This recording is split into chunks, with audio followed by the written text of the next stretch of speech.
Inaakusahan ng Estados Unidos ang Chinese Navy ng hindi ligtas na pagmaniobra malapit sa isang American destroyer na tumatawid sa Taiwan Strait. Ang insidente noong Sabado, June 3, ang ikalawang close encounter sa pagitan ng American at Chinese militaries sa Asia-Pacific region sa loob ito ng 10 araw. Sa pahayag ng US Indo-Pacific Command, nagsagawa ng maneuvers sa isang hindi ligtas na paraan ang Chinese ship malapit sa Chung Hoon, isang American destroyer.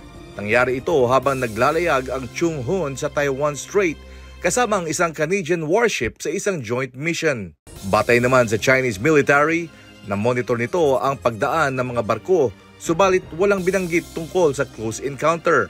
Ayon kay Senior Colonel Shi Yi, spokesman ng Eastern Theater Command ng China, intensyonal na gumagawa ng gulo ang ilang mga bansa sa Taiwan Strait, dahilan upang umigting ang peligro at magkaroon ng banta sa regional peace at stability. James Bontuyan, UNTV News and Rescue. Diyos ang aming sandigan, serbisyo publiko ang aming pinahahalagahan.